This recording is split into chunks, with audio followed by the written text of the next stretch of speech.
Voilà, allez Krishna. Alors aujourd'hui, c'est le 29 juillet 2024. C'est le 58e anniversaire de la création de l'Association internationale pour l'attention de Krishna, en anglais International Society for Krishna Consciousness ou ISKCON. Je connais. ISKCON. On va dire ça, et Srila Prabhupada ne l'a pas créé le 29 juillet, mais comme on suit le calendrier védique, ça tombe aujourd'hui. Il crée, je crois, le 21 juillet, je crois. Et quand il a créé cette association, ça veut dire plusieurs personnes, hein, eh bien, il avait demandé à certains de ses disciples qui n'étaient pas initiés, hein, c'était le début du mouvement, hein, en 66, hein, 1966, d'être co-signateurs des statuts de l'ISKCON. Il y en a 7 statuts de l'ISKCON. Et dans ces 7 statuts de l'ISKCON, ou 7 buts de l'ISKCON, vous voyez n'importe quelle phrase comme ça, eh bien, on a toute la mission de Srila Prabhupada, on a tout ce qu'il attend que les membres fassent, et c'est complet. C'est pour ça que c'est intéressant de voir les statuts un par un. On va les voir assez rapidement quand même, parce que il y a le temps qui va on ne doit pas être trop longtemps quand même dessus, hein. Mais c'est très intéressant. Alors, je les mettrai sur la vidéo. Dans la description de la vidéo, je remettrai les 7 statuts de l'ISKCON en français. Ok. Alors, le premier statut, c'est propager systématiquement la connaissance spirituelle dans la société et initier le public aux pratiques de la vie spirituelle afin de rééquilibrer les valeurs de la vie et d'établir une véritable paix et unité dans le monde. Alors, on peut voir que ce premier statut, il est directement lié à une propagation, une prédication dans, dans la société en général, dans le monde entier, on pourrait dire, et une forme d'initiation pour le public aux pratiques de la vie spirituelle. Initiation, ça ne veut pas dire le fait d'être initié, d'avoir un nom spirituel dans ce sens-là. Initié, ça veut dire qu'on est introduit. Euh, qu'est-ce quelles sont nos pratiques dans la vie spirituelle des membres du mouvement avec Krishna. Et ces deux choses-là, la propagation de la connaissance et de l'initiation aux pratiques spirituelles, c'est pour but de rééquilibrer les valeurs de la vie et Est-ce que d'établir la là, paix et l'unité. dans cette partie d'initiation du grand public, là, est-ce que ça fait référence au, à l'accueil du grand public le dimanche dans les centres ou Oui, dans les temples, là? Ça fait référence. oui, oui, D'accord. oui. Ou même chez soi. Par exemple, on a il y a des gens qui s'intéressent, on est avec eux, chez soi ou dehors ou chez eux. On peut leur expliquer les pratiques de base, les pratiques, par exemple, chanter avec Krishna, il ne faut pas Japa, devenir végétarien, personne ne veut avec Krishna, oui, oui, oui, bien sûr, bien sûr. d'accord, d'accord, Alors, on ok. voit que ce premier chapitre, ce premier statut, plutôt, il a comme but, hein, c'est de rééquilibrer les valeurs de la vie. Parce que c'est important pour nous déjà de prendre conscience que la société actuelle, elle est un peu déséquilibrée, hein. Ça, c'est évident, hein. Et comment on va rééquilibrer? C'est-à-dire présenter la connaissance spirituelle et introduire les personnes à la pratique spirituelle. Et c'est nous ce qu'on fait aussi individuellement. Mhm. Disons, individuellement, on peut être, si on lit les livres de Srila Prabhupada, on va être prêché par lui, hein, ou informé, ou aidé, inspiré par lui, hein, avec la connaissance, parce qu'il présente de manière systématique la connaissance spirituelle. On voit beaucoup, hein, par exemple, on est tous, enfin plusieurs d'entre nous, on est dans le groupe pour étudier le Bhagavatam, on voit que c'est systématique. verset après verset, chapitre après chapitre, hein. On a une connaissance spirituelle que chez la Prabhupada nous développe, nous donne, et en ayant l'envie de mettre ça en pratique, au moins à notre niveau, eh bien, ça change notre vie, hein. Ça équilibre notre vie. Et ça établit une paix et une unité dans le monde. Comme on dit souvent, le monde, ça commence à partir de nous, hein. Ah oui. Alors, si on a plus de paix dans notre vie, on se sent plus en harmonie, c'est bon signe. C'est le premier statut, ça veut dire que ça fait, ça fait directement référence à l'éducation. À votre avis, quels sont les deux points importants qu'a mentionné Srila Prabhupada pour l'éducation?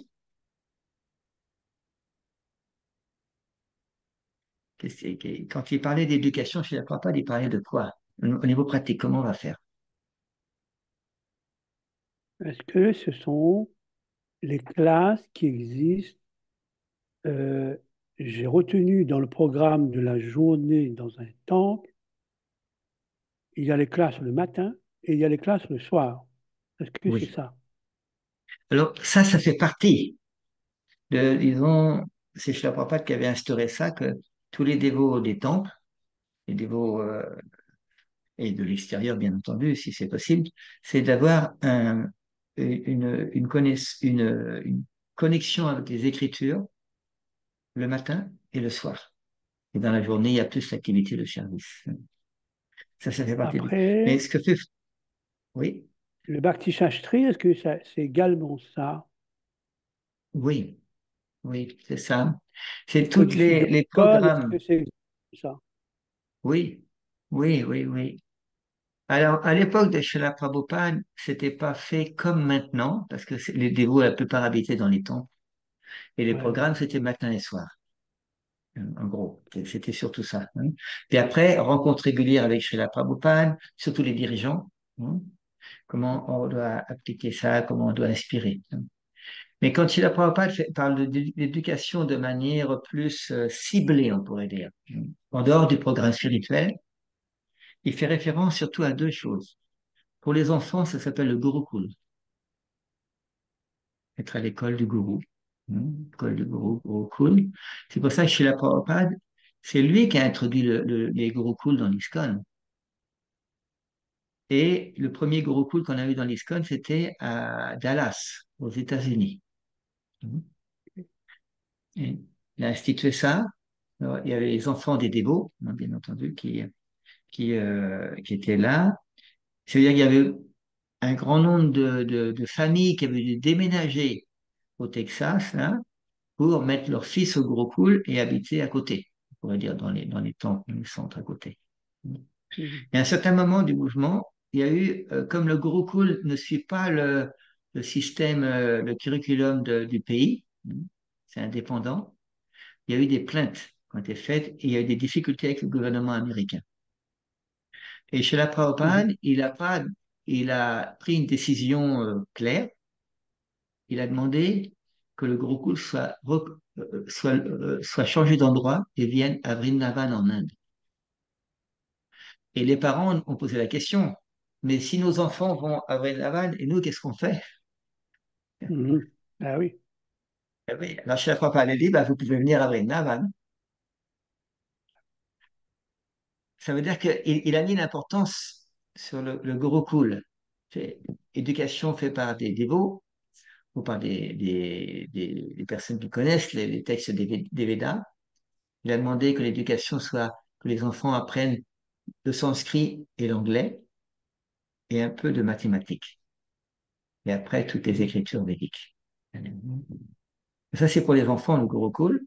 Et il y a une autre sorte d'éducation qu'il a introduit, qui est moins connue. Ça s'appelle les collèges du Varnashram. C'est-à-dire que pour établir le Varnashram Dharma, il faut qu'on soit euh, faut savoir ce que c'est. Et on a besoin de personnes qui sont qualifiées en tant que brahmana, kshatriya, vaishya, shudra pour présenter ce que c'est à d'autres personnes. Ah ouais, On enseigner. a- Oui, ah oui. Et de la même manière, on a besoin de brahmachari, grihastha, sannyasi, vanaprastha, sannyasi pour présenter ce que ça veut dire ces quatre ashrams. Alors, ça s'appelle Collège des Varnashrams. Ça. C'est pas très connu, l'ISKCON, mais il en a parlé. On va en reparler un peu après parce que c'est un point important, ça. Alors, Mais ça veut dire que le disons, mais premier, oui, au niveau du Gurukul, là, les, c'est l'équivalent de l'école primaire, c'est l'équivalent de quoi? disons, ce qu'a demandé chez la Prabhupada, c'est que les enfants qui sont petits, par exemple 5-6 ans, les aillent au Gurukul, c'est leur Hmm. premier contact avec l'école. Hein. Et ça peut durer jusqu'à ce que l'enfant il ait 18-20 ans.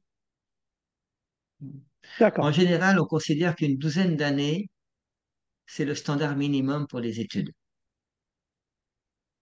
On ok, considère ça. Hein. Alors, c'est pour ça que les premiers disciples de Srila Prabhupada, quand ils avaient des enfants, ils le mettaient à ça. Et par exemple, moi, je suis à côté de la Nouvelle-Mayapur en France.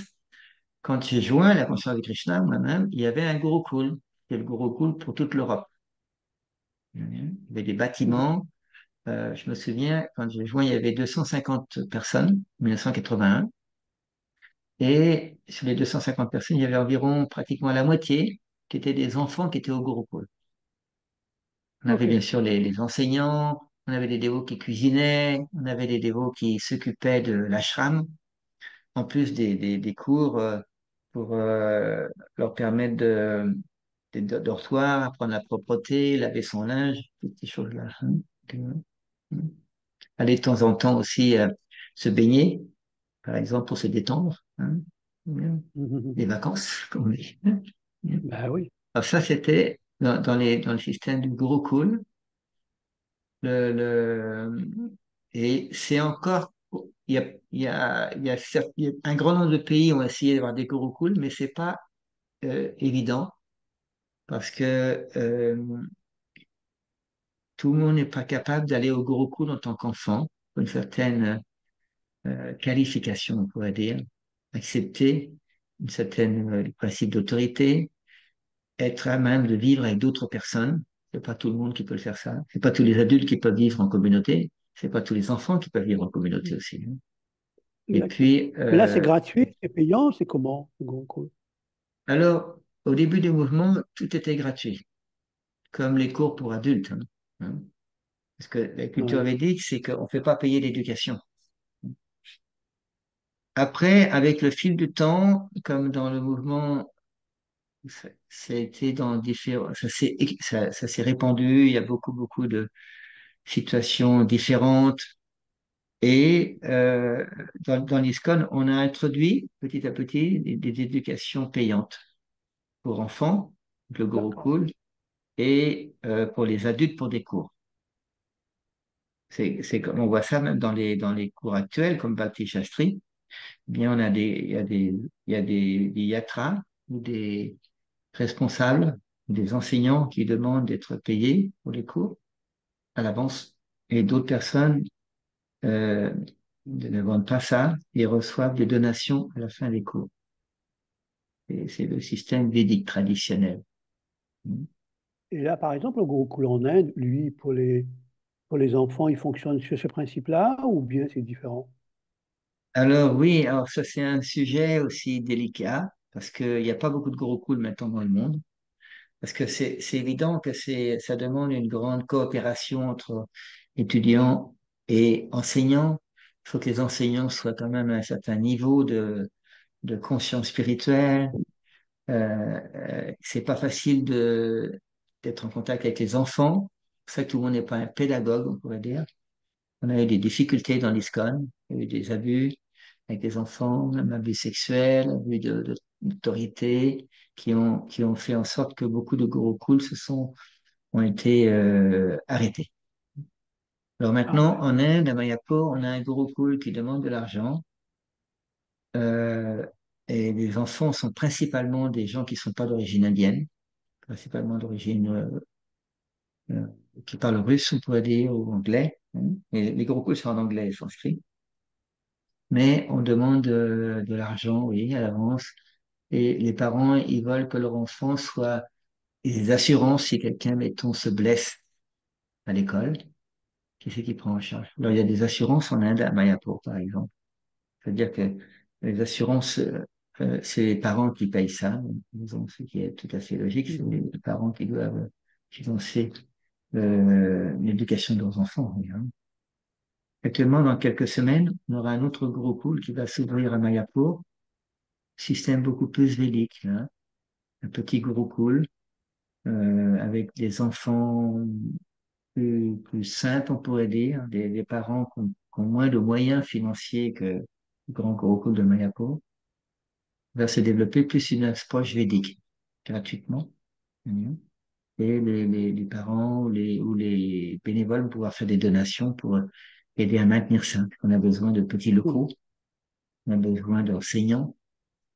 Dans les enseignements védiques, quand on a des jeunes enseignants, donc ils sont mariés, souvent il y a des frais, parce qu'ils veulent bien sûr vivre de ça, s'ils ont une famille, des enfants eux-mêmes, ça. Mais il y a des gurukuls, par exemple, le gurukul qui va être développé à partir de Mayapur, le deuxième gurukul, là, on va dire, avec le Varnashram Dharma. C'est plus un gurukul, on va demander aux enseignants plutôt d'être comme Vanaprastha. C'est-à-dire, il y a moins de besoins financiers. C'est comme un Mhm. service. C'est plus D'accord. simple. Comme ça. Oui. Alors, la difficulté, c'est de jongler suivant temps et circonstances. C'est ça qui est pas évident. Mais c'est pour ça que les deux enseignements, que ce soit Gurukul ou Varnashram, les deux vont ensemble. Parce que si on n'a que le Gurukul pour les enfants et si les adultes ne sont pas, ne pratiquent pas les Varnashram, il y aura un grand décalage. On ne peut pas demander des enfants de faire quelque chose si les adultes ne le font pas. Oui, si eux-mêmes, ils ne sont pas d'accord déjà. Et oui. Alors, c'est pour ça que l'aspect du Varnashram College, les collèges des Varnashram, un aspect qui est peu connu dans l'ISKCON actuellement, et je ne pas à demander, il y a des références. Et quand ça va se développer petit à petit, ça va plus harmoniser entre éducation pour adultes et éducation pour enfants. Parce que c'est le même Krishna. Hein. Ah Alors ça, oui. c'est le premier statut. Je suis un peu obligé d'aller vite parce que on est limité en temps. Le deuxième but de l'ISKCON, c'est de propager la conscience de Krishna telle qu'elle est révélée dans les grands écrits de l'Inde, que sont la Bhagavad Gita et le Srimad Bhagavatam. Alors là, on voit directement que chez la Prabhupada, il recommande hein, que les deux livres, la Bhagavad Gita et le Srimad Bhagavatam, soient les deux livres les plus importants hein, du mouvement de la conscience de Krishna. Et il recommande de propager la conscience de Krishna suivant ces deux écrits. C'est pour ça que la première chose que les membres sont encouragés à faire, c'est connaître ces deux écrits eux-mêmes. Ah oui. Bhagavad Gita d'abord, Srimad Bhagavatam après, hein, dans cet ordre-là, pour pouvoir s'imprégner de cette connaissance qu'il y a dedans et, quand on est imprégné, de propager la conscience de Krishna. On voit que le deuxième statut, c'est également lié à l'éducation, L'éducation, l'enseignement. encore, ouais. L'éducation des membres hein, par rapport aux écrits. Et ça, généralement, on le fait en ISKCON. On pourrait encore plus mieux le faire. C'est pour ça que le ministère de l'Éducation, il essaye d'encourager les membres à être plus à l'aise avec tous ces écrits védiques, en proposant différents programmes et en encourageant les gens à lire les livres de Srila Prabhupada, de les étudier et de les prêcher. Dans les deux premiers buts du mouvement Hare Krishna, on a le mot propager. Propager, prêcher, c'est un peu similaire. Propager, c'est-à-dire on donne la connaissance. On peut la donner à travers, bien sûr, les livres. On peut nous-mêmes partager notre expérience. on peut vraiment encourager les gens à commencer à pratiquer leur vie spirituelle. C'est une propagation. Le troisième, je vais aller un par un comme ça. Troisième statut, c'est créer un esprit communautaire chez les membres du mouvement Hare Krishna, les rapprocher de Krishna et développer ainsi en eux et dans l'humanité l'idée que toute âme est une partie intégrante de Dieu, Krishna. Alors là, c'est un peu différent, dans le sens que les deux premiers statuts étaient sur le fait de propager, prêcher la conscience de Krishna. Là, c'est pour les membres, c'est un esprit de communauté. Est-ce que c'est En facile, à votre interne, là. avis? Là, c'est en Hein? interne, non? Oui, les membres internes, oui. Et Ouais. c'est la mission, à mon avis, la plus difficile, hein, puisque pas tout le monde aura le désir de coopérer.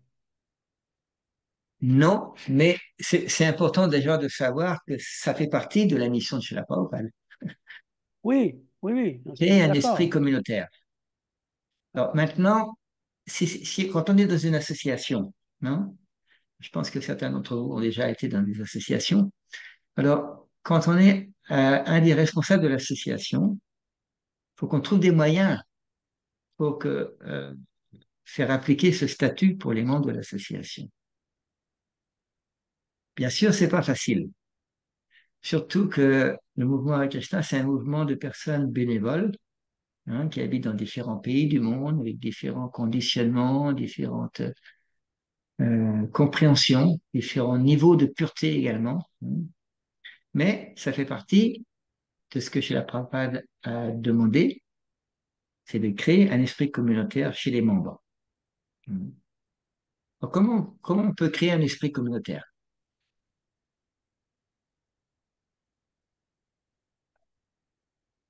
Déjà, est-ce que l'idée que les gens vivent au temple, ça, c'est un des moyens. Alors, quand les gens vivent dans le même endroit, c'est plus facile, oui. Voilà. Par On se exemple, quand on vit côtoie, on dans un temple, échange, etc. Voilà. oui, On se oui, voit et euh, on peut, comment dire, collaborer, on peut coopérer à ce niveau-là. Mais après, là où c'est voilà. plus difficile, c'est quand les gens n'habitent pas dans les temples ou ne résident pas loin des temples. Ils sont éparpillés, et là, c'est beaucoup plus difficile. Alors, euh, c'est plus difficile parce que dans un temple, on est tous en communauté, plus ou moins, dans le même bâtiment, dans le même endroit.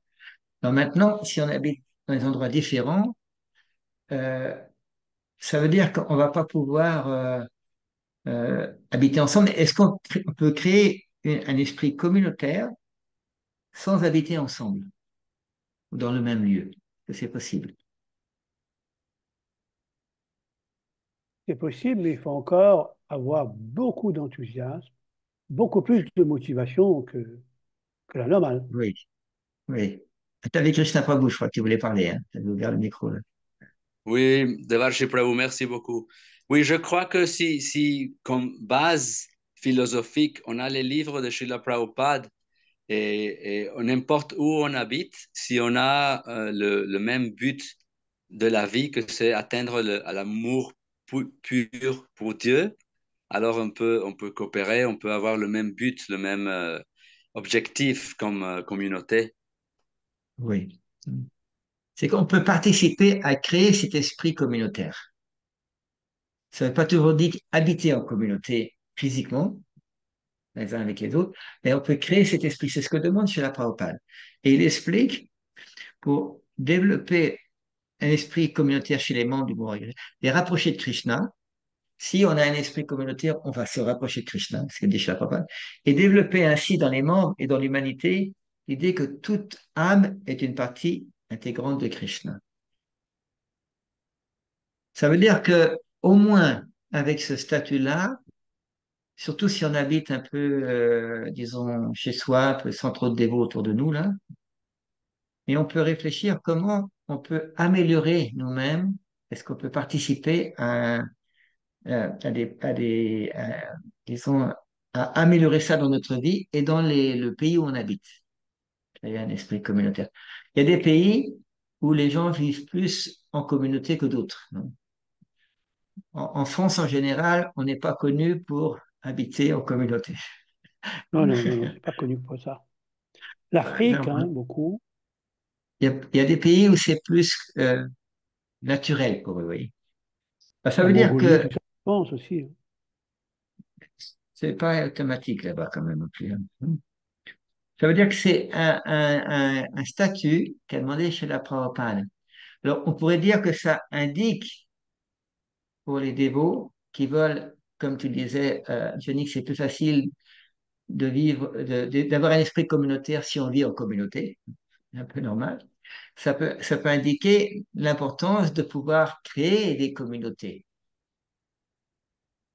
pour que les dévots qui le désirent et qui le peuvent habiter ensemble. Ça ne veut pas dire, c'est pour ça que dans des villages, par exemple, un village, c'est comme des communautés ou disons des communautés rurales, hein. C'est pour ça que chez la Prabhupada, quand il était sur cette planète Terre, il a déjà organisé des communautés. La première communauté, c'était Nouvelle-Vrindavan aux États-Unis, après Kitanagari aux États-Unis, après la Nouvelle Mayapur, par exemple en France, hein. C'était la première grande communauté en Europe, on pourrait dire. Et il y a un certain nombre de disciples de Srila Prabhupada qui continuent, qui ont, dans leur yatra, dans leur pays, créé acheté, mettons, des grandes propriétés pour que les dévots puissent habiter les uns avec les autres. Alors, on voit que le statut numéro 3, c'est directement lié aux membres, là. Mm. Et ça inclut un état d'esprit. Et ça peut faire réfléchir à habiter les uns à côté des autres. Je vais continuer, puis après on discutera en général. Le quatrième statut, c'est enseigner et encourager la pratique du Sankirtan, le chant collectif des saints noms de Dieu, tel que professé par Sri Chaitanya Mahaprabhu. On appelle ça le Harinam, hein. Alors là, en général, le mouvement Hare Krishna, il est surtout connu comme ça. C'est un mouvement où les dévots font Harinam. Dans beaucoup de pays, dans les grandes villes, les dévots font Harinam régulièrement, ou faisaient Harinam régulièrement. Maintenant, c'est quand même moins dans un certain nombre de pays. Mais c'est comme ça qu'on disait, ben voilà, c'est le mouvement Hare Krishna, parce que c'est le mouvement des gens qui chantent Hare Krishna. Enseigner et encourager la pratique du Sankirtan. Tel que professé par Chaitanya Prabhu. Ça, c'est, disons, très... Oui, après, je vais parler d'autre chose, hein. Parce que, après avoir parlé de ces statuts, je vais vous présenter un peu plus certaines choses de la vision et de la mission de Srila Prabhupada, qui a euh, orienté le mouvement ISKCON avec 4 phases différentes. Alors, le Harinam, par exemple, c'est le premier. On fait connaître le nom de Krishna. Et là, on voit s'il y a des gens qui s'intéressent. Les gens qui s'intéressent, après, on s'occupe d'eux pour les aider à avancer spirituellement. J'en parlerai à la fin, ça, parce que c'est... Le cinquième statut, c'est créer pour les membres de l'association et pour tous un lieu sain de divertissement spirituel dédié à Krishna, la personne suprême. Là, c'est également pour les membres. Là, c'est directement ce que nous demande chez la Prabhupada, c'est de créer un lieu sain de divertissement lié à Krishna. Alors, c'est pour ça qu'il a introduit des grandes propriétés. Bon, souvent, c'est des fermes parce que c'est c'est euh, c'est pas facile d'acheter mettons tout un arrondissement à Paris, par exemple. Alors, Hein. ça revient plus cher, les prix du mètre carré est différent. Oui, oui, oui, c'est ça. La campagne, c'est plus facile, plus économique, plus adapté à la plupart des membres du gouvernement américain. Alors, il demande chez la papa de créer, hein. Dans le statut numéro 3, c'était créer un esprit communautaire. Et là, il dit créer un lieu saint. le divertissement spirituel. C'est-à-dire créer, ça veut dire que ça n'existe pas. On doit le créer, on doit le démarrer. Alors, bien sûr, chez la Prabhupada, il a démarré certaines choses quand il était sur la Terre, et après, comme il a demandé que le chant du mantra Hare Krishna, ces livres soient distribués dans toutes les langues du monde, automatiquement, il y a beaucoup de pays où actuellement on n'a pas encore de lieu pour les divertissements liés à Krishna. Même un pays comme la France et la Nouvelle-Mayapur, j'habite juste à côté, là, quelques kilomètres, mais à la Nouvelle-Mayapur même, il n'y a pas assez de place pour tous les dévots qui voudraient habiter. Parce qu'il faudrait créer des maisons, il faudrait disons, construire, il faudrait faire beaucoup de choses, ça va prendre un certain temps. Alors, la plupart des dévots, mettons, qui pratiquent la conscience Krishna autour de la Nouvelle-Mayapur n'habitent pas à la Nouvelle-Mayapur. Ils habitent à quelques kilomètres ou quelques dizaines de kilomètres. Et ils viennent de temps en temps, tous les jours, ou une fois par semaine, ou quand ils peuvent. Hein, ils sont là. Le sixième statut, c'est rassembler les membres du mouvement Hare Krishna, qu'ils enseignent un mode de vie plus simple et plus naturel. Alors, on voit que là, c'est plus rassembler les dévots, mais pour qu'il y ait Réunir. une prédication, hein, qu'il y ait une inspiration, on pourrait dire, hein, pour le reste de la société. Parce que la papa l'a souvent dit, hein, une vie simple fait de haute pensée. Hein, il a souvent dit. La plupart des gens, ils ont une vie compliquée, faite de pensées pas très élevées, hein, dans la société actuelle. Hein. Alors, comment passer d'avoir une vie compliquée à une vie plus simple? Est-ce que vous avez des idées? Comment on peut faire? On fait un vide-grenier ou un vide-château. La vie de château. Mais la vie de château, c'est pas si facile que ça. Hein. Vide-grenier, vide-grenier. On fait un vide-grenier, on élimine tout ce qu'on n'a pas besoin. Et puis voilà, mais petit à petit, ben, on est allégé. Hein. Il nous reste les mortiers, il nous reste le Il matériel reste de cuisine. l'essentiel. Il va rester l'essentiel. Hein. Il reste l'essentiel, ouais, c'est ça. Hein. C'est une bonne idée, ça. Ouais. C'est bien. C'est-à-dire que dans notre vie aussi, on doit aller à l'essentiel. Alors, c'est ce que demande chez la Prabhupada, c'est aux membres d'être ensemble, hein, rassemblés, les membres, hein, pour que ces membres, ils enseignent un mode de vie simple et naturel. Et peut-être aussi, est-ce que Ah, ça veut dire d'être exemplaire sur ce oui, sujet-là? oui, oui. Ça veut dire au moins avoir le désir de rassembler les dévots au lieu de les diviser. Mhm. Le désir pour enseigner un mode de vie plus simple et plus naturel, il faut soi-même qu'on pratique un mode de vie plus simple et plus naturel. Sinon, ça n'a pas de Ben sens, oui. je veux dire. Hein. Alors, ça oblige les dévots à reconsidérer leur situation. Est-ce que on est en, est-ce qu'on est avec les autres dévots? Est-ce qu'on coopère avec les autres dévots? Est-ce que notre vie, elle est simple, elle est compliquée? Et ça oblige à faire une certaine introspection. Ouais, tous ces statuts nous obligent à faire une introspection. Et ça, on pourrait dire, individuel. Il y a certains leaders dans l'ISKCON qui ont très bien assimilé ces points-là et qui ont, par exemple, créé des communautés. On a, par exemple, en Europe, en Hongrie, on a Shivara Maharaj qui a créé acheté un grand terrain de terre pour les dévots, créé un esprit communautaire, créé une communauté, rassembler les gens et cette communauté, les gens ont une vie simple et de haute pensée. Ouais. Ça dépend des leaders. Il y a certains leaders qui ont créé des communautés dans le monde entier. Bhakti Maharaj, Bhakti Vikash Maharaj, ont créé ça dans différents pays du monde.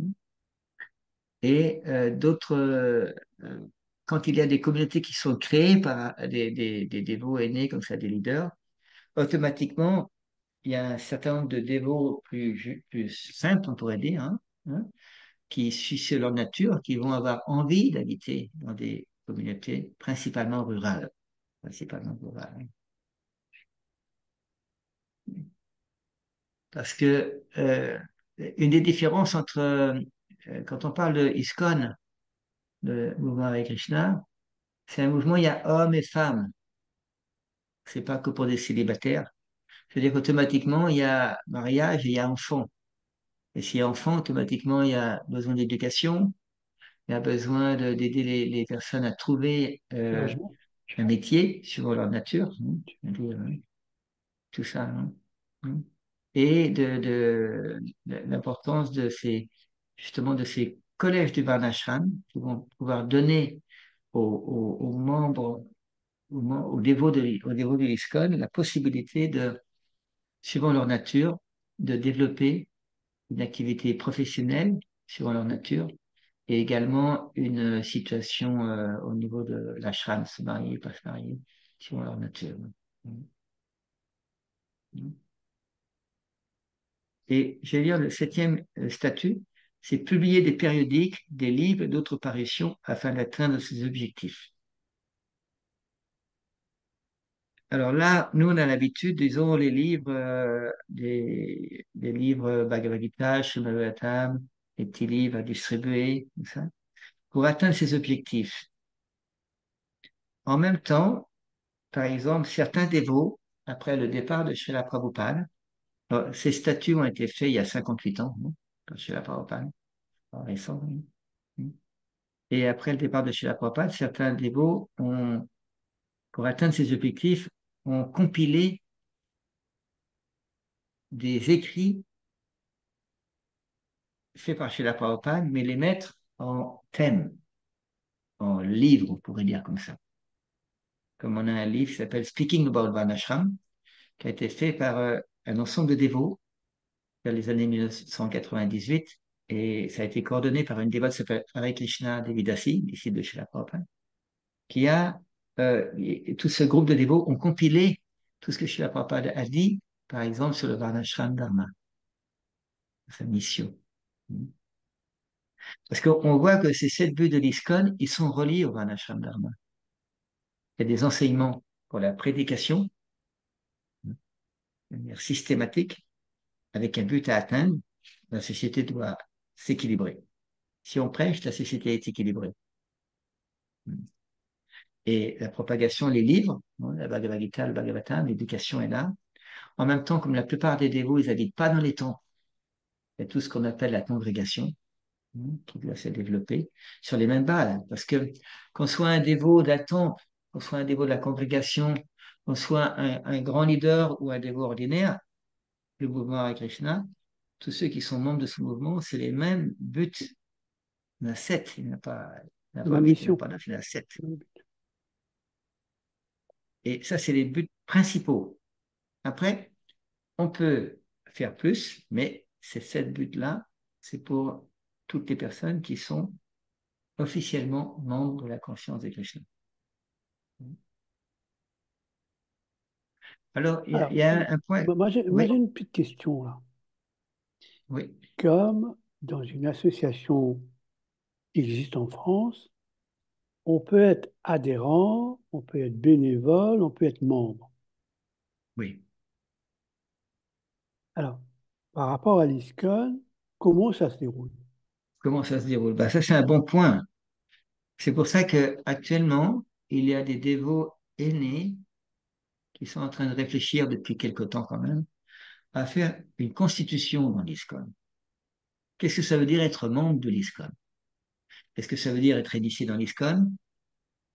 Est-ce que ça veut dire accepter ces 7 principes?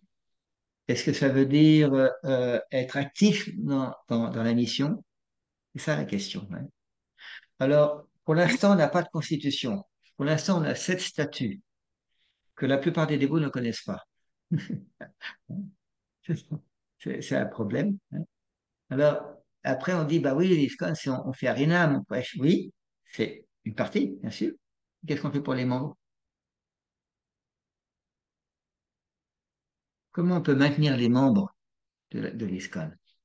Alors, il semble, pour répondre à ta question, c'est-à-dire qu'une personne qui comprend ces 7 statuts de l'ISKCON et qui les accepte, quand on veut être membre d'une association ordinaire, en France, il y en a beaucoup, hein, c'est sur 1901, là, eh bien, on a des statuts. Et après, on a notre carte de membre.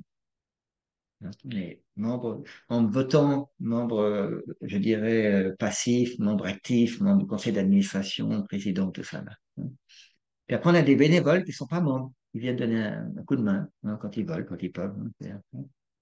Mais si on est comme si on veut être membre du mouvement Hare Krishna, ça ne veut pas dire automatiquement par l'initiation, mais être membre actif du mouvement Hare Krishna.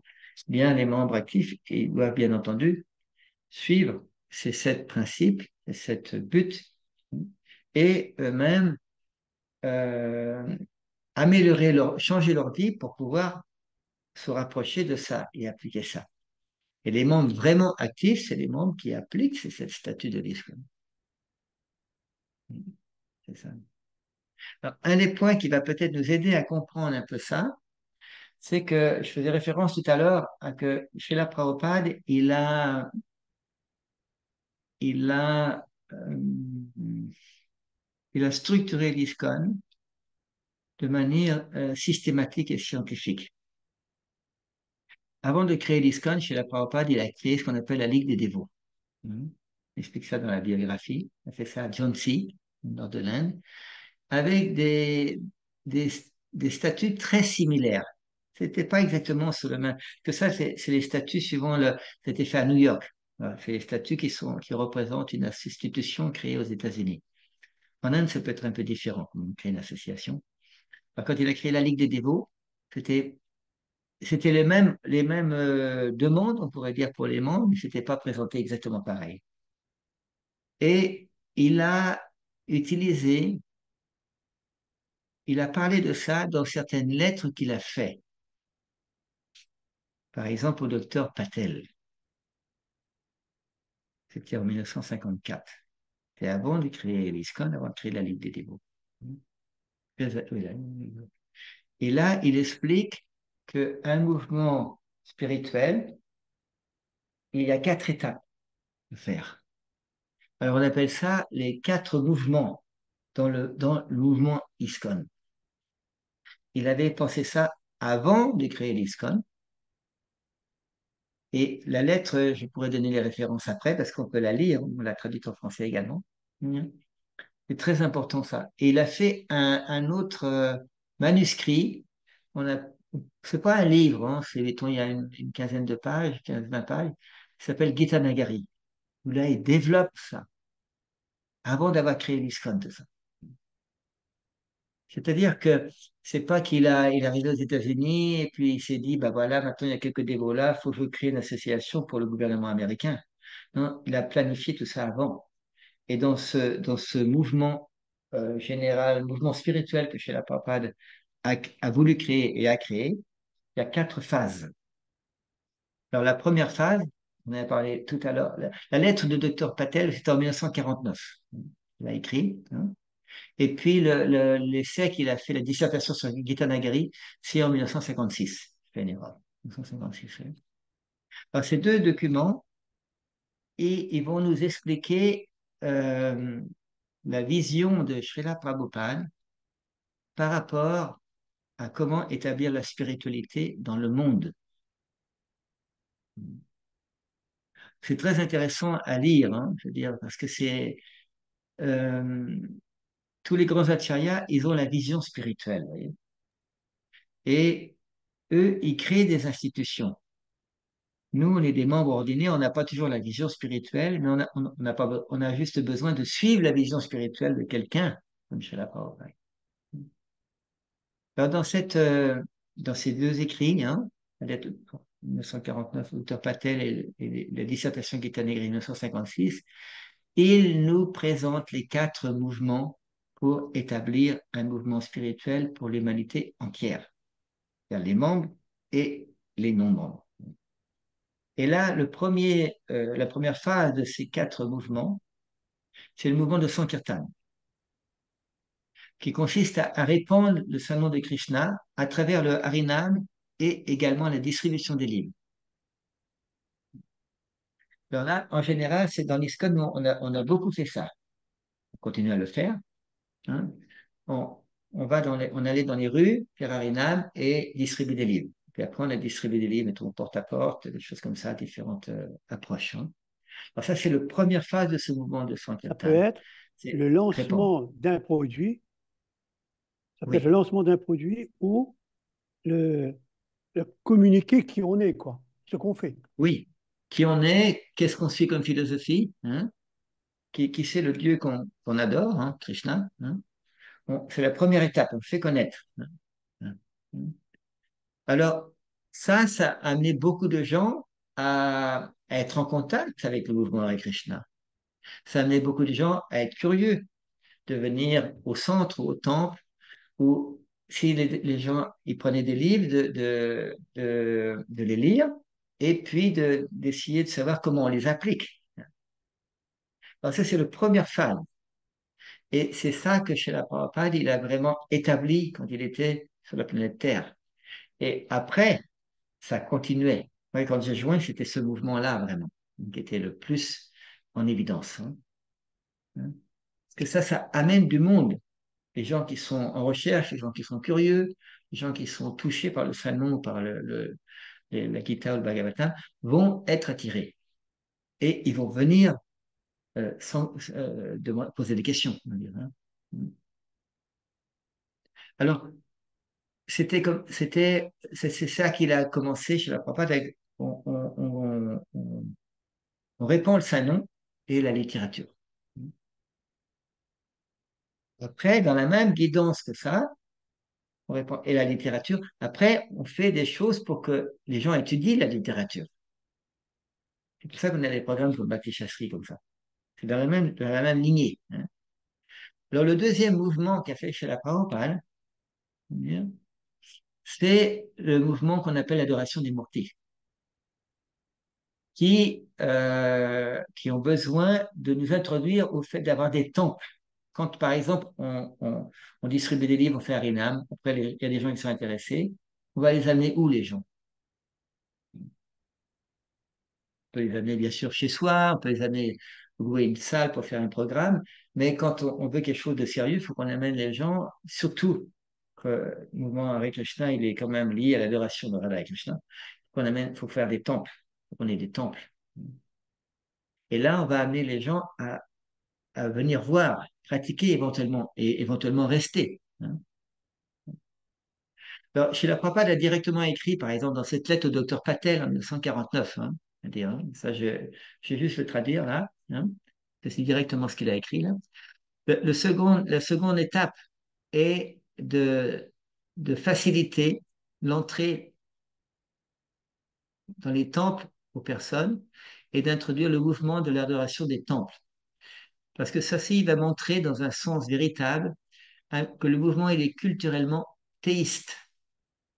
Et les gens auront la facilité ou l'opportunité pour que chaque personne pourra s'en rendre compte et développer une relation avec Krishna. Le deuxième mouvement, ça met l'accent sur le fait que le mouvement, il est théiste. Krishna, c'est une personne. C'est pour ça que les temples montrent la forme de Krishna. Hein? Radha Krishna, Chaitanya Mahaprabhu, Ranitaya. Alors ça, c'est le deuxième mouvement. Et ça va permettre, quand on a un temple, on a des cérémonies. Ça veut dire qu'on a des yagyas, on a plein de choses. C'est-à-dire que les gens qui viennent dans un temple, beaucoup de gens se sentent inspirés, se sentent purifiés par le contact avec les murtis. Et bien entendu, dans le temple, on a les murtis et on a automatiquement l'entrée avec Krishna. Par exemple, le Vaishnava, on peut dire ça. Alors ça, ce deuxième étape-là, ça va nous montrer, ça va aider les gens à développer une certaine pureté. Et comme on dit, la pureté, c'est Oui. la force. Hein. Et ça montre C'est aussi ça. le concret du mouvement. On a des lieux de Oui, réception, on a des lieux euh, authentiques pour, pour l'étude, pour tout, quoi. On a un lieu Oui. pour pouvoir accueillir du monde. Ça, c'est une bonne chose. Et toutes les religions ont fait la même chose. Jésus-Christ, il a prêché, et après, il y avait une église. Hein. Il y a des rituels, il y a des prêtres, il y a des rituels, des messes, tout ça. Hein. C'est pour ça que si on examine ces quatre mouvements dans le mouvement Hare Krishna, on s'aperçoit que toute la société humaine fonctionnait sur le même principe. C'est pour ça que c'est important pour nous de comprendre les quatre mouvements, parce que alors nous, dans la vie, on a des dévots qui font Harinam, on a des dévots qui distribuent des livres, on a des temples, mais est-ce que ça suffit pour nous, individuellement? Pourquoi on n'est pas dans les temples? C'est ça, hein? Alors c'est pour ça que le troisième mouvement, je veux dire, en continuant là, quand on a dans des temples maintenant, ok, là, c'est une bonne chose. Maintenant, on a besoin de personnes pour représenter le mouvement, pour s'occuper des murtis. On appelle ça le processus de l'initiation. Alors, un temple, c'est beau, mais on a besoin que les personnes reçoivent des initiations.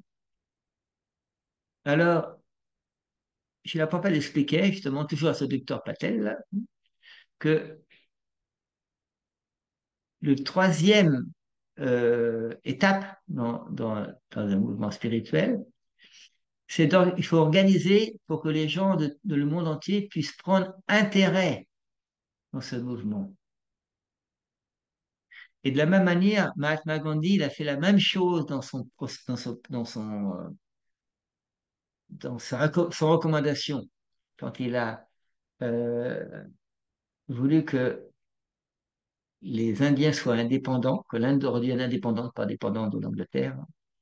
Eh bien, et Srila Prabhupada, faut pas oublier qu'il a été suivant de Gandhi quand il était jeune. Alors Gandhi a pris beaucoup d'idées. Srila Prabhupada a pris beaucoup d'idées de Gandhi comment organiser un mouvement spirituel, parce que Gandhi lui-même a également pris les mêmes idées, disons. C'est-à-dire on fait connaître, chanter, distribuer des livres. Après, on amène les gens au temple. Il faut un temple, il faut un lieu qui soit spirituel où les gens peuvent se purifier au contact des murtis, puis au contact des dévots qui sont là, qui sont supposés être plus purs que les autres. Hein. Et le troisième mouvement, c'est une fois des initiations maintenant. Et ça, c'est pour ça que ça représente le côté de la prédication, c'est l'essence. On doit avoir des dévots qui sont initiés, qui sont un peu plus sélectionnés pour représenter le mouvement, représenter la pureté du mouvement. Parce que si les dévots, si ça perd la pureté, le mouvement il va s'écrouler, hein, c'est automatique. Hein. C'est ça. Et le quatrième, euh, alors dans l'ISKCON par exemple, on pratique le premier, hein, Harinam, Sankirtan, on pratique. On a des temples, pas partout quand même. Hein. Certains d'entre vous, dans des pays où il n'y a pas de temple. Hein. On a des initiations, pas partout, mais quand même presque. Maintenant, le quatrième étape, le quatrième mouvement dans le mouvement, là, chez la Prabhupada explique, on appelle ça un mouvement de société sans classe. Et en d'autres mots, on le traduit par Varnashram Dharma. Alors, une société sans classe, ça veut dire que c'est une société où on a des différences personnelles de nature, hein, mais on est tous, on a tous les mêmes facilités pour progresser spirituellement. C'est ce que donne le Varnashram Dharma. Et par exemple, chez la Prabhupada explique dans cette lettre, toujours à ce docteur Patel, là, 1949, là, la quatrième étape, c'est d'organiser le système. Alors, chez la Prabhupada, il parle du système de caste, mais en anglais, caste system, c'est pas péjoratif, c'est pas comme en français. Hein. En français, c'est très péjoratif. Et alors, on peut le traduire en français qu'un système d'équilibre où où on présente une solution pour une division naturelle des êtres humains à travers le monde entier. Alors ça, on appelle les quatre varnas, les quatre ashrams. Et de la même manière que le varnashram dharma n'est pas basé sur la naissance, Hein. Mais bien entendu, le système de l'Inde, après autant de Gandhi, même aussi un peu avant, puis aussi après, bien sûr, hein, ça s'est beaucoup développé sur les castes, la naissance. Mais ceux qui étaient nés dans les familles de brahmanas se sont pensés brahmanas en disant parce qu'ils avaient une naissance de brahmana. Et si euh, on n'est pas qualifié à agir comme un brahmana, on ne peut pas être reconnu comme un brahmana. Et après, la Bhagavad Gita, on appelle Vidyabandhu, proche des deux fois nés. Alors, cette société euh, sans, sans, sans classe, qu'on appelle le Varnashram Dharma, qui a des classes, elle, mais des classes matérielles. Brahmana, Kshatriya, Vaishya, Shudra. Ça, c'est pour les quatre Varnas. Quelle est notre nature? Est-ce qu'on a une tendance plutôt brahmanique, influencée plus par la vertu? Kshatriya, influencée plus par la passion.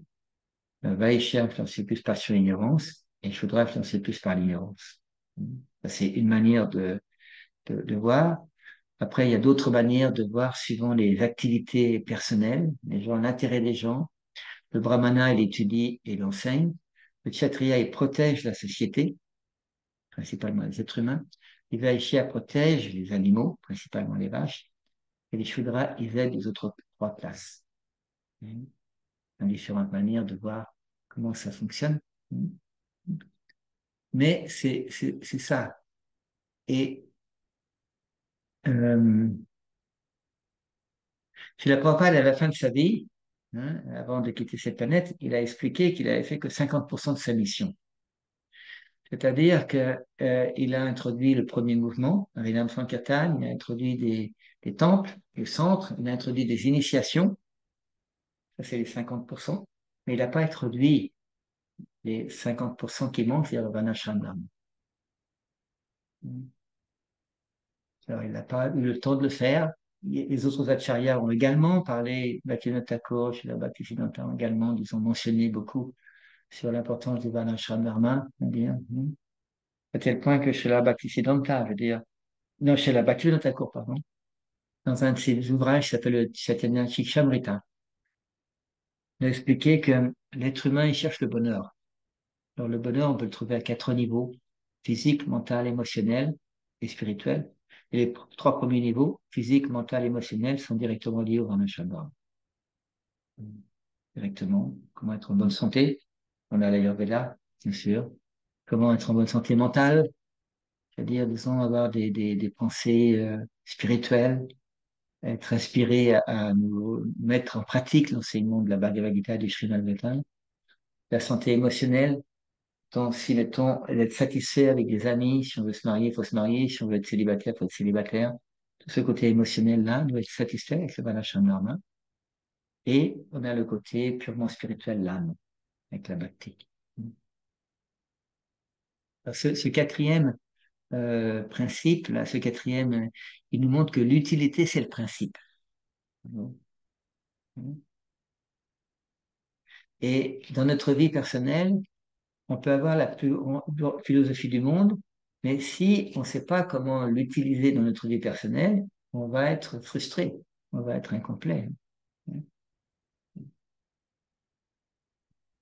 C'est ce quatrième-là qui rejoint, on peut dire, le premier statut de l'ISKCON,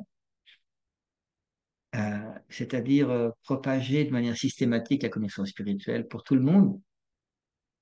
Il nous faut un enseignement pour les enfants, ça s'appelle le Gurukul. L'enseignement pour les adultes, ça s'appelle le Varnashram, les collèges de Varnashram. Si on approfondit ces sujets-là, on approfondit le Varnashram Dharma, avec tout ça, on s'aperçoit que maintenant, dans la société, dans l'ISKCON, pour les dévots de l'ISKCON, comme la plupart des dévots n'habitent pas du tout dans les temples, on a peut-être 1% des dévots qui habitent dans les temples actuellement, eh bien, il y a besoin de mettre en application le quatrième mouvement dans le mouvement, c'est-à-dire le Varnashram Dharma. Alors, les dévots qui ont compris ça, ou les leaders qui ont compris ça, qui le font appliquer dans les pays où ils ont une influence, ou dans leurs disciples, ça permet aux disciples et aux leaders et aux disciples d'avoir une vision plus profonde, plus complète de la mission de Srila Prabhupada. Et les dévots ou les leaders, et les dévots qui n'ont pas assimilé ces points-là, ils vont, la vision n'est pas complète. C'est pour ça que beaucoup de dévots ne sont pas satisfaits à 100% dans leur vie, parce qu'ils font une activité qui n'est pas sur leur nature. On travaille pour l'argent, mais c'est pas une activité. On travaille pas pour l'argent, on travaille sur notre capacité pour apporter quelque chose à la société. Et notre travail, si on est un aspirant niveau, on va le lier à Krishna, automatiquement. C'est pour ça que dans l'ISKCON même, au niveau pratique, il y a des ministères qui sont conscients de l'importance de ce Varnashram Dharma, et comme le ministère de l'Agriculture, la protection des vaches, le Devi Varnashram, disons, différentes choses qui existent déjà dans l'ISKCON. Qui existent de manière importante. Alors, on peut voir que les 7 statuts de l'ISKCON, ils sont complets. Maintenant, si on a étudié profondément la Bhagavad Gita et le Srimad Bhagavatam, on va voir maintenant euh, tous les traductions, toutes les teneurs reportées que fait Srila Prabhupada pour nous expliquer comment le mettre en pratique. Comment mettre en pratique ces 4 mouvements dans le même mouvement. Et aussi un point important, c'est que les 4 mouvements, ils sont le premier mouvement propagé, c'est lié à les livres sont la base, hein, et après le deuxième mouvement, on introduit, mettons, les temples, après les initiations, puis après, je veux dire, le côté vers la Dharma. On rajoute quelque chose au premier, au deuxième, au troisième. On n'enlève rien. C'est pas qu'on va recommander de pratiquer le Varnashram Dharma en arrêtant de chanter avec Krishna, distribuer des livres, d'avoir des temples, d'avoir des initiations. Non. C'est pour la majorité des gens, c'est comme ça. C'est pour ça que c'est fait pour que le but que chez la Prabhupada nous demande, c'est pour la société en entier de prêcher d'amener les gens, d'aider les gens à progresser spirituellement pour la société en entier. C'est une vision internationale. C'est pour ça que ça s'appelle l'Association internationale pour la conscience de Krishna. C'est quelque chose de, faut bien comprendre l'ampleur de ce mouvement. Par rapport à tout ça, là, est-ce que vous avez des réflexions, des questions, des arguments?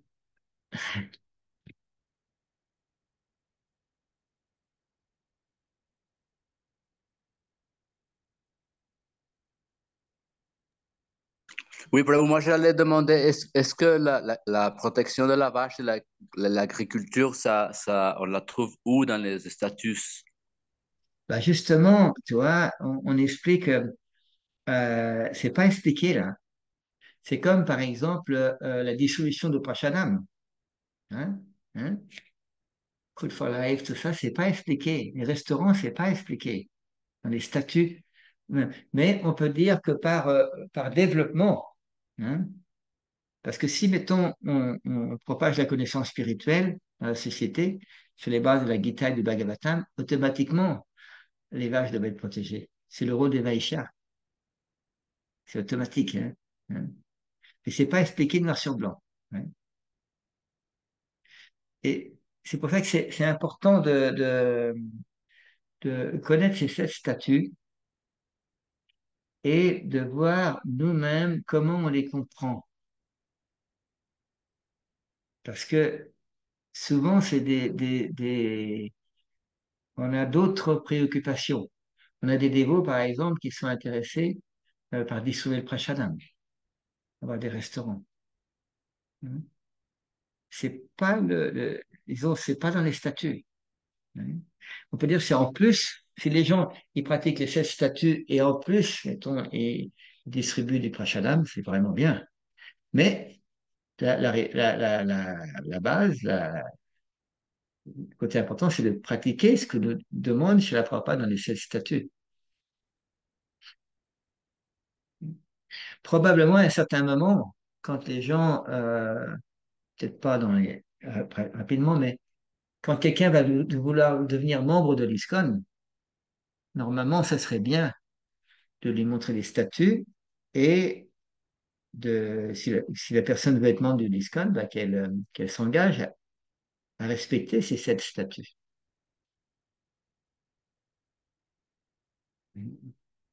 Dans toutes les associations, on fonctionne comme ça. On lit les statuts de l'association et on s'engage, on signe. Et après, on est membre, on a notre carte de membre. Et les groupes politiques, c'est pareil. On a notre carte. Mais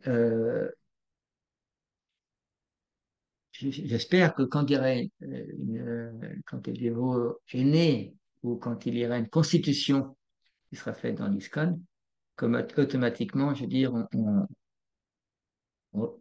ça sera établi, ces points-là, et chaque personne qui veut devenir membre devra accepter ces 7 statuts. Quand on dit que chez la Prabhupada, c'est le proéminent Shiksha Guru de tous les dévots de l'ISKCON, passé, présent et futur, et que ça, c'est les buts de l'association ISKCON, ça veut dire qu'on doit accepter. Si on n'accepte pas ça, eh bien on n'est pas membre, c'est tout.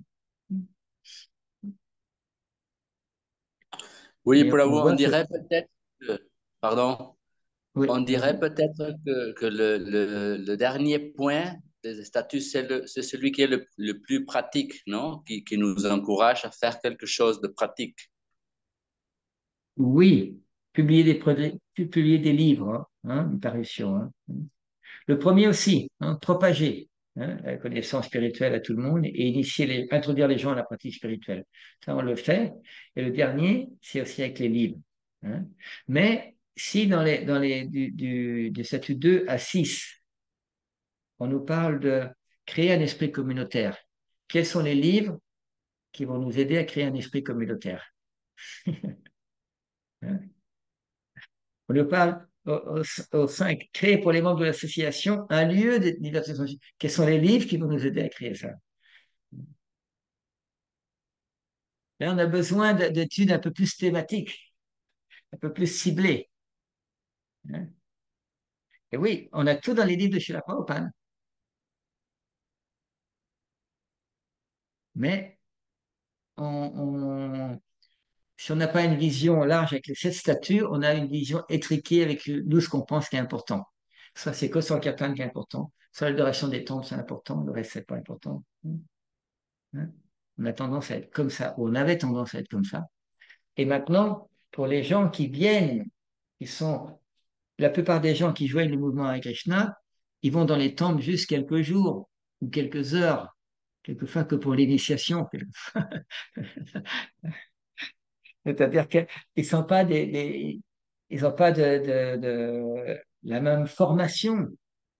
Et la plupart des gens qui joignent les temples, ils ne restent pas dans les temples.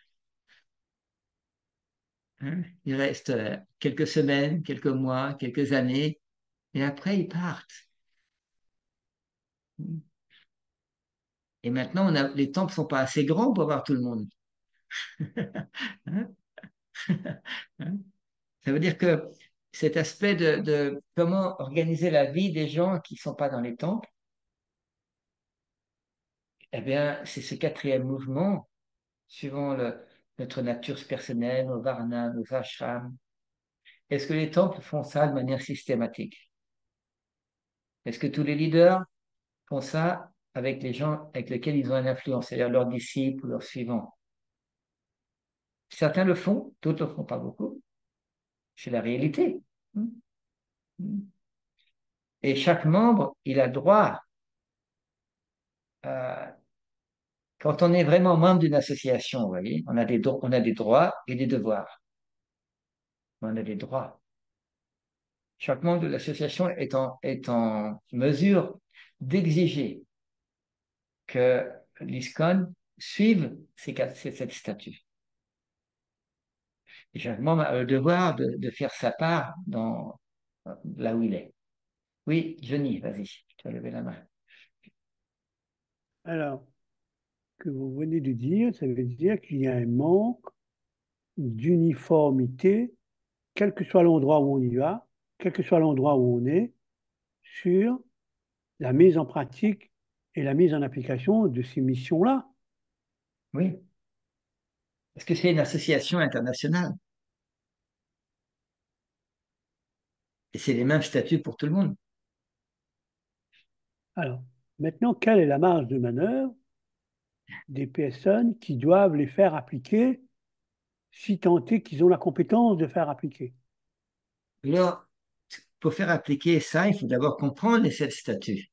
Il faut les connaître, il faut les comprendre, il faut savoir qu'est-ce que ça implique quand on parle de créer un esprit communautaire. Comment on va faire ça dans les dévots? Il faut un peu de psychologie. Si on n'en a pas trop soi-même, il faut demander à des personnes qui ont plus de psychologie que nous. Créer pour les membres des lieux spirituels. Alors, ça veut dire quoi, les membres? Ça veut dire les personnes qui pratiquent. Ça peut être différent qu'un temple, vous voyez, différent d'un temple.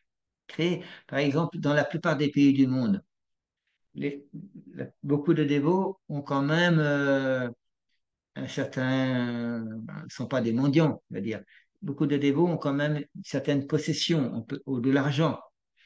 Alors, chacun habite chez lui, dans sa maison, ok, mais pourquoi pas organiser pour que les dévots, ils habitent les uns à côté des autres. Mettons, acheter un village, ou acheter un morceau de village, ou acheter une grande communauté rurale pour que chacun ait sa petite maison dessus. Il y a des endroits où c'est fait comme ça. C'est pas sous le contrôle direct de, de l'ISCON au niveau des finances, parce que si on veut un lieu où on cultive, par exemple, la terre ou l'agriculture, il faut que ce soit des personnes professionnelles qui s'occupent de ça. C'est pas automatiquement Guru et JBC. Les communautés doivent être gérées comme un village. Il y a un chef du village. C'est pas automatiquement le gourou ou le président du temple qui est chef d'un village, hein. Alors, après, bien entendu, la question qu'on peut dire, c'est comment on fait pour, si on a envie, hein, se rapprocher de ça dans la pratique. Alors, bien entendu, les leaders, ils doivent déjà avoir réfléchi sur cette but de l'ISCON. On ne peut pas être leader et pas connaître ses principes. Il ne faut pas non plus exagérer, je veux dire, hein. Tous les membres doivent connaître, surtout les leaders quand même, parce que c'est eux qui transmettent la mentalité de Srila Prabhupada. Alors, si on a ça, eh bien, on peut se rapprocher de ça petit à petit. Quelles sont les étapes dans l'endroit où on habite, hein? Comment on peut faire pour créer un esprit communautaire? Comment on peut faire pour propager la Bhagavad Gita, le Srimad Bhagavatam, vous voyez? On peut, disons, faire des cours officiels, comme le Bhakti Shastri, mais on peut faire également des rencontres. C'est ce que j'ai fait, j'ai remarqué, hein. Des rencontres, je fais des cours officiels et puis des rencontres pour sensibiliser les gens sur les sujets de la Gita et du Bhagavatam. Et puis on peut s'intéresser à comment, quel est le système que Krishna il a donné pour qu'on puisse faire ça pour l'humanité entière. Le système s'appelle le Varnashram Dharma. C'est le système qui a été créé par Krishna pour permettre à tout le monde, suivant sa nature, d'être assez paisible dans sa vie, assez paisible. On n'est pas paisible à 100%, mais le plus qu'on peut, suivant notre varna et notre ashram, et d'avoir des possibilités de progresser avec les écrits spirituels, avec le mantra Hare Krishna, avec l'adoration des murtis, dans une association organisée. L'ISKCON de Srila Prabhupada est une association organisée.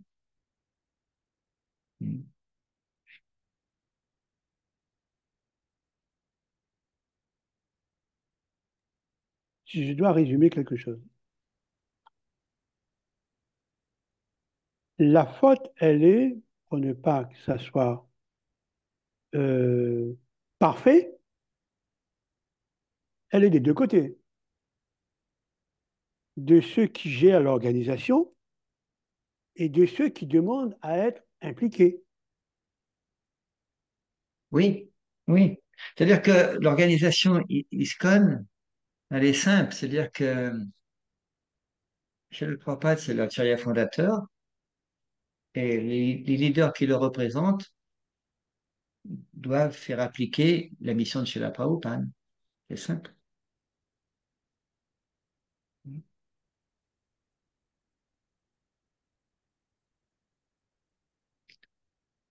Maintenant, c'est pour ça que cette réflexion sur les 7 buts de l'ISKCON, vous voyez, cette année spécialement, beaucoup plus que les années précédentes, hein, bien, hein.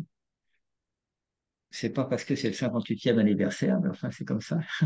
Il y a beaucoup plus d'efforts de fait dans un grand nombre de temples de l'ISKCON dans le monde entier pour pouvoir sensibiliser les dévots sur ces 7 statuts de l'ISKCON. Par exemple, à Mayapur, en Inde, il y a 3 jours de programme sur ça. 3 jours de programme à Mayapur, anglais, bengali et russe. Traduction simultanée dans les 2 autres langues. Ça veut dire qu'on a pris conscience euh, que beaucoup de dévots ne connaissent pas ces buts, ils ne connaissent pas à quoi ça nous engage si on veut pratiquer ces 7 buts. Bien sûr, si on est un leader et qu'on ne pratique pas les 7 buts de l'ISKCON, là, il y a un problème sérieux dans la personne du leader. C'est pour ça que dans une association, vous voyez, ce qui maintient les membres, c'est les statuts. Si les leaders, je veux dire, ils dévient les statuts, les gens vont s'en apercevoir. C'est pour ça qu'on Exactement, recommande que tous les dévots qui veulent exactement. faire partie de l'ISKCON, ou qui sont déjà initiés dans l'ISKCON, hein, mais qui connaissent ces statuts-là et connaissent comment on peut les appliquer dans notre vie personnelle, hein, et au niveau collectif, en association. Ouais, ma réflexion personnelle à moi là-dessus, c'est au niveau de ces astuces, c'est comment je les applique dans ma vie personnelle d'abord, individuellement. Est-ce que je propage la connaissance des Védas? Est-ce que je propage la Gita, le Bhagavatam? Est-ce que je contribue à essayer de créer un esprit communautaire dans les dévots? Je connais beaucoup de dévots du monde entier, moi. Après, encourager la pratique du Sankirtan ou du Japa, hein. Après, est-ce que, disons, je contribue à présenter le statut de créer des communautés rurales ou, disons, des lieux qui sont dédiés à Krishna? Est-ce que je contribue à essayer de rassembler les mouvements Hare Krishna ou ce que je peux faire, hein, en présentant un mode de vie plus simple et plus naturel? Est-ce que moi-même j'ai un mode de vie plus simple et naturel, bien entendu, hein? Et est-ce que je contribue à publier ou à présenter ou à distribuer ou à parler des écrits qui parlent de tout ça? La question, c'est individuel. Ensuite, on peut se rassembler avec des dévots qui sont intéressés par les 7 statuts de l'ISKCON. Ceux qui ne sont pas intéressés par les 7 statuts de l'ISKCON, ça ne peut pas être des bons dévots. Parce que si on ne suit pas les choses données par Srila Prabhupada, on va créer quelque chose de différent. Et ça, c'est très grave. Déviation philosophique par rapport à la charia, c'est très, très grave. Dans les associations ordinaires, c'est un symptôme d'exclusion de l'association si on change les statuts pour nous-mêmes. On peut changer les statuts dans une association, hein, on peut changer ça, mais l'association ISKCON, c'est écrit par Srila Prabhupada en 1966, les statuts, ils sont là pour tout le temps. Ouais. Ah oui. Mais d'ailleurs, si ma mémoire est bonne, les 10 membres initiaux, ils étaient 10 membres à vie, je crois, non? Alors, ceux qui ont signé, par exemple, Srila Prabhupada, il a demandé à ses suivants plutôt à l'époque, parce qu'il n'y avait pas d'initiation, hein, en 66, hein, il a demandé de signer ces statuts-là. Et il y a des dévots qui étaient là, qui ont signé, mais qui n'ont pas, parce qu'on leur demandait, c'est tout. Ouais, c'est ça. Après, après ça, on a, chez la Prabhupada, après avoir créé l'ISKCON, statut, après, il a créé le GBC. Il a créé après. Les membres à Après. vie, là. Ouais, ouais, les membres à vie. Ouais. Alors, oui, les membres. Et il a demandé que les membres du GBC restent à vie, bien sûr à la condition qu'ils suivent l'enseignement de Srila Prabhupada. Évidemment, évidemment. Ben oui, C'est quand logique. même. Bien. Normalement, c'est le rôle du GBC de prêcher les 7 statuts de l'ISKCON et de leurs assistants, secrétaires régionaux, président de temple, secrétaire d'un yatra, d'un secrétaire de la Réunion, par exemple. Hein, je veux dire. C'est eux qui doivent faire connaître, rappeler, faire connaître, développer les dévots qui sont moins au courant de tout ça. Hein.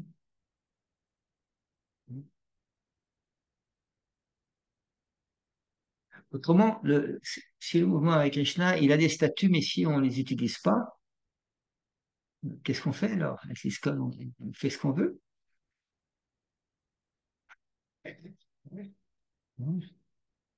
Non, c'est organisé, l'ISKCON. Srila Prabhupada était très, très organisé. Et ces statuts, il ne les a pas changés. Et ça ne va pas être changé dans l'ISKCON. Qui peut changer les statuts de l'ISKCON? Qui aura le culot de vouloir changer les statuts de Srila Prabhupada?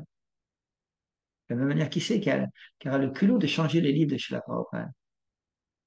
Une personne qui est contre Srila Prabhupada. C'est pour ça que cette journée aujourd'hui, il a des 50e anniversaire de la création de l'ISKCON. Pour un grand nombre de dévots de l'ISKCON, c'est une journée importante. Parce que s'il n'y avait pas l'ISKCON, on ne serait pas là. Hein. Tout simplement. Voilà. Bien.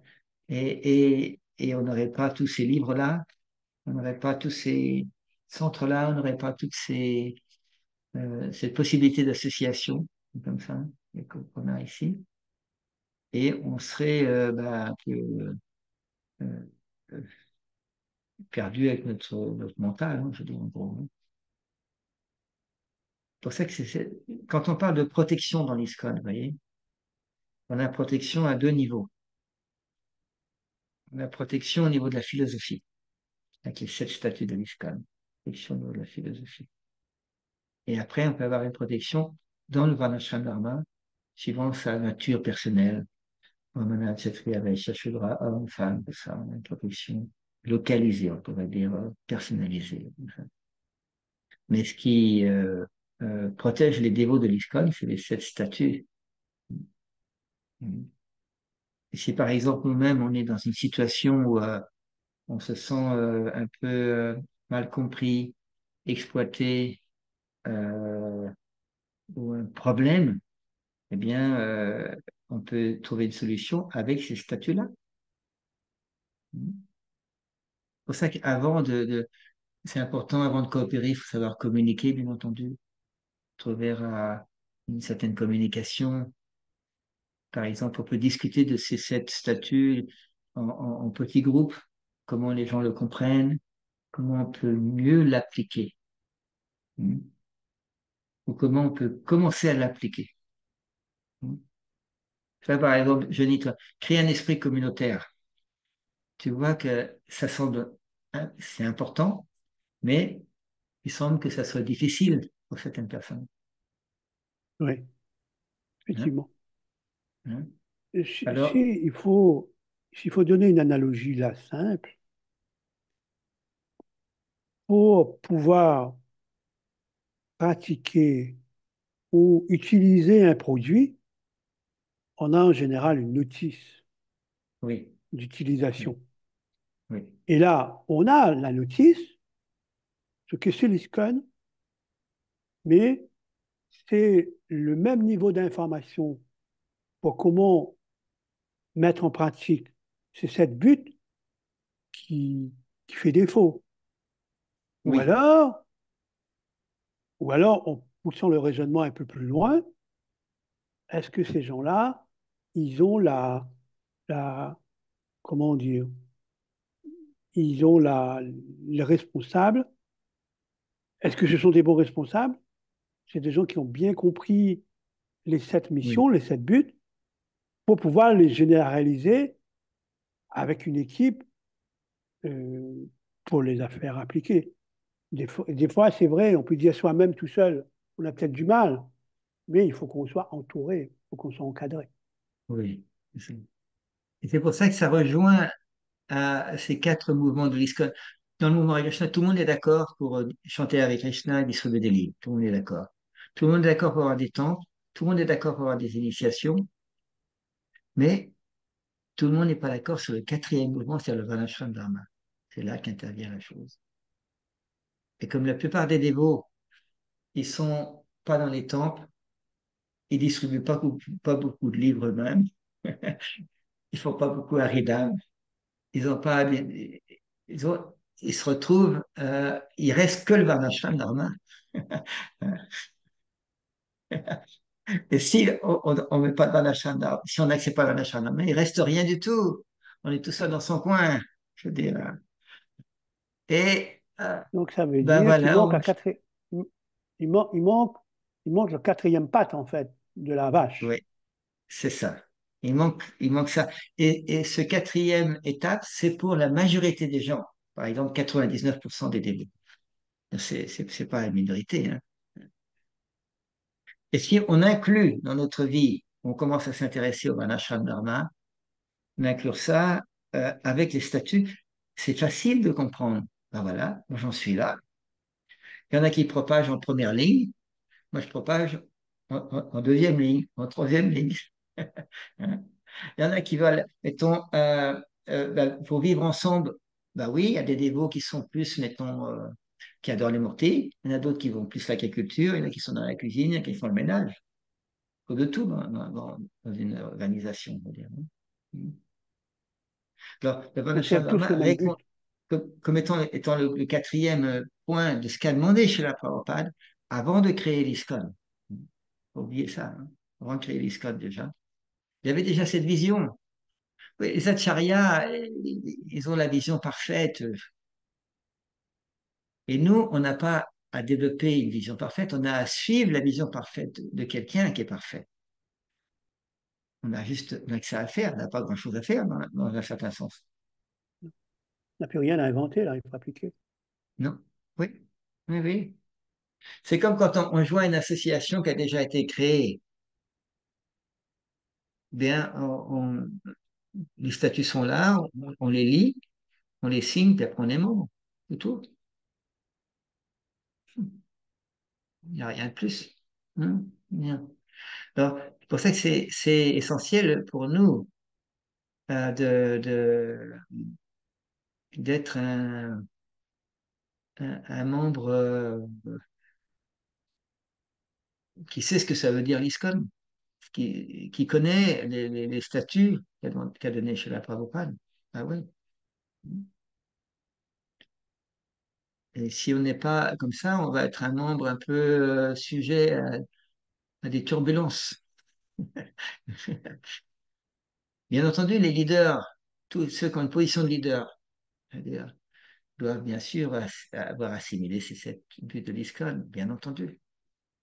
Alors, c'est pour ça que dans les présentations que certaines personnalités font sur ces 7 statuts de l'ISKCON, les Varnashram Dharma, eh bien, on donne les références, comme je mettrai dans la description les références de la lettre qu'a fait en 1949 chez la Prabhupada au docteur Patel, un Indien, hein, et en 1956 sur le petit pamphlet, hein, une dissertation qu'on appelle, que la Prabhupada a écrit sur le thème de Gita Nagari.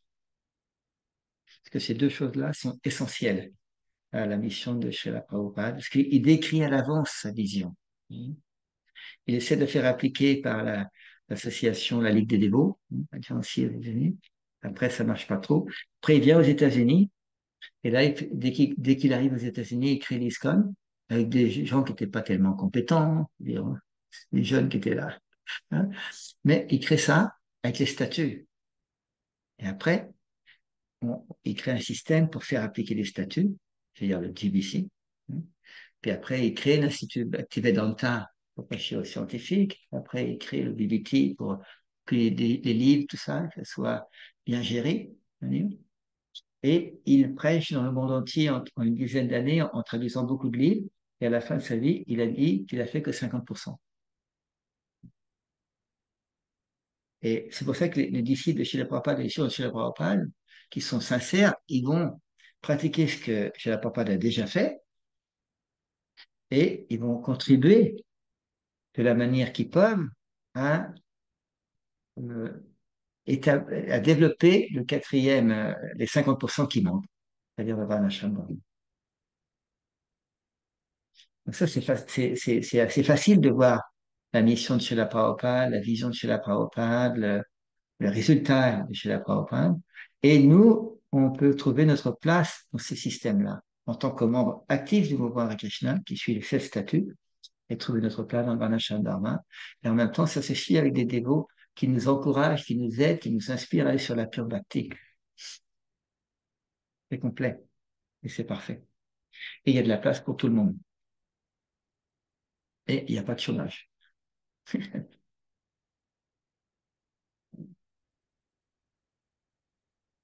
Ça.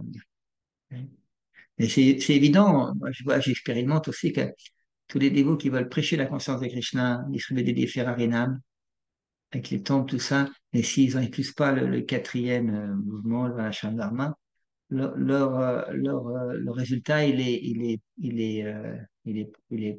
pas très fort, on va dire.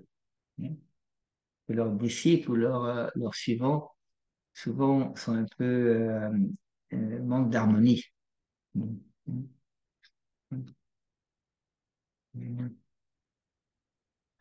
Ça dépend. Chaque leader peut réfléchir un peu à ça.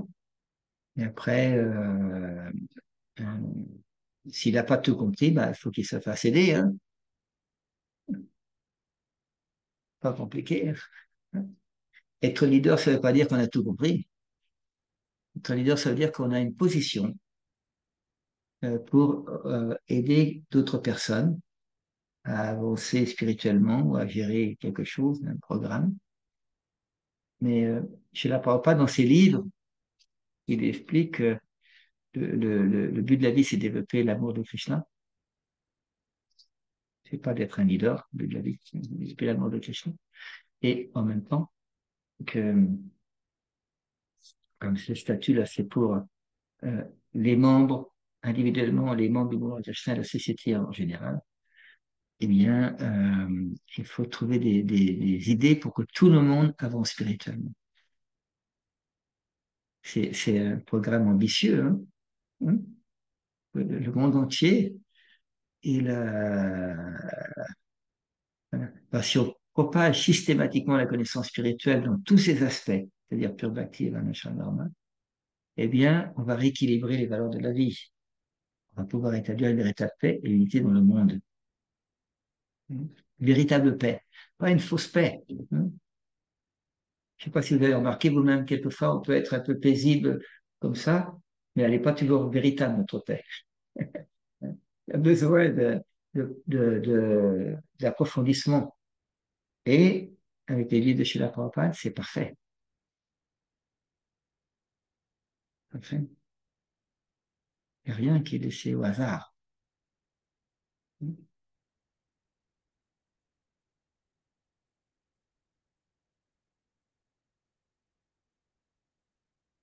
C'est silencieux. Tout le monde est en train de réfléchir. Exactement. Exactement.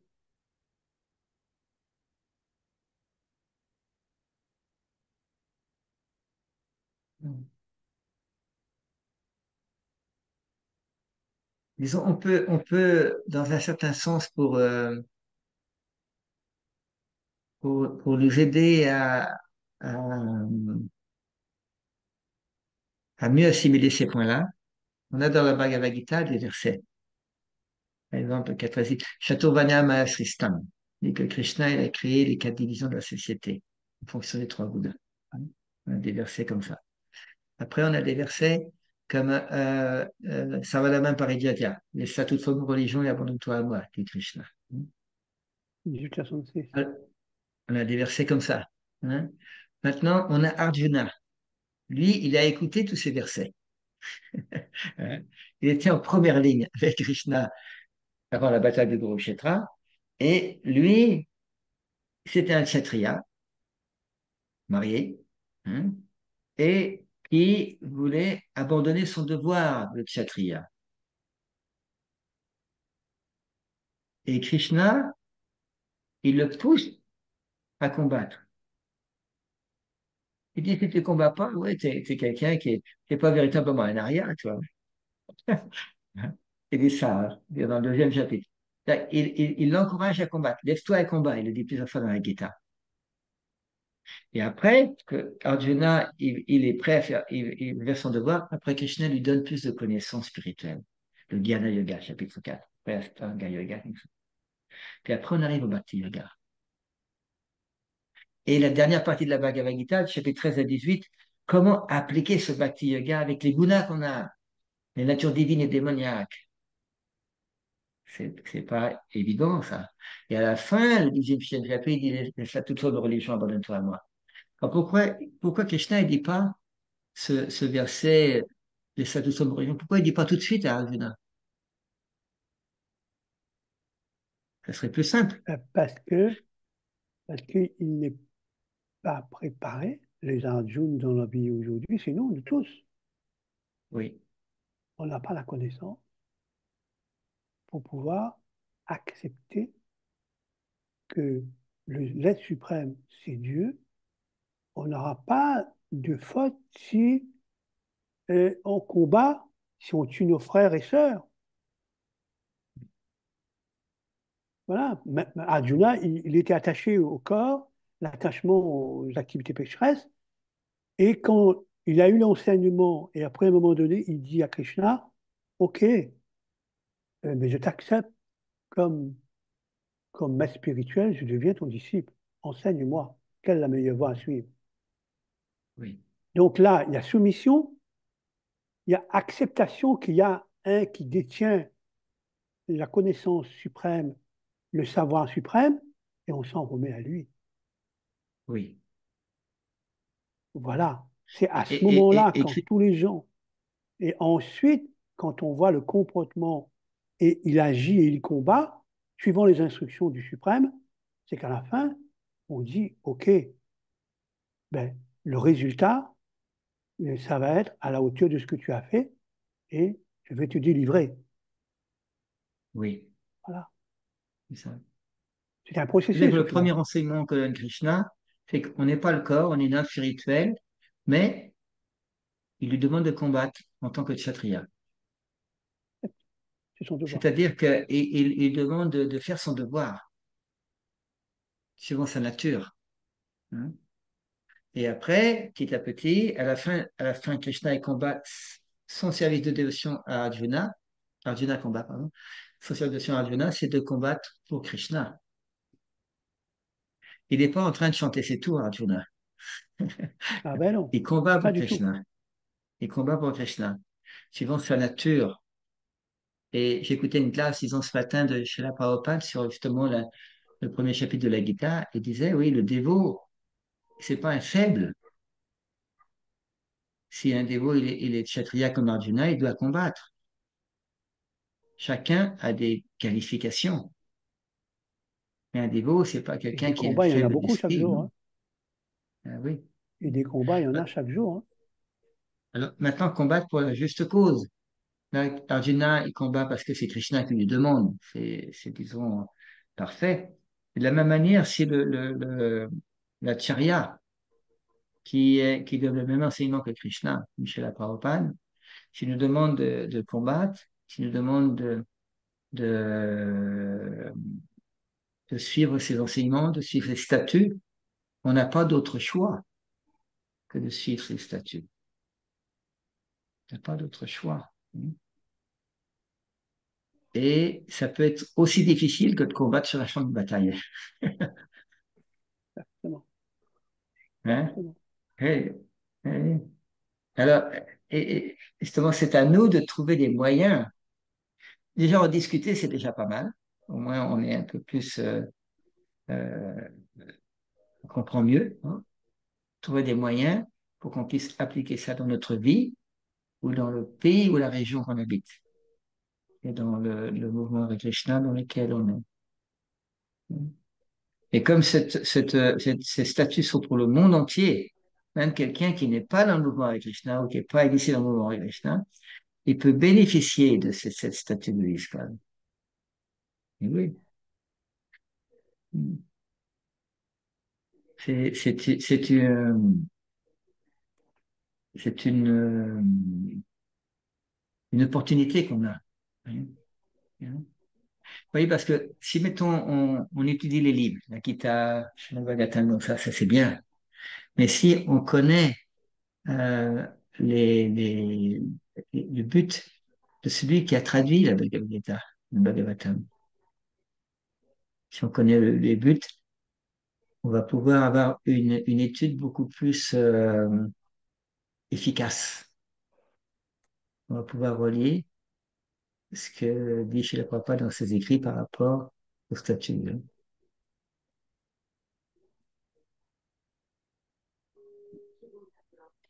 Voilà.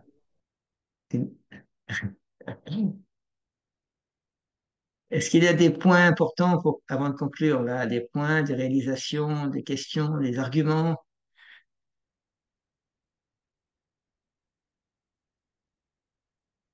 où tout est clair, comme de l'eau de roche?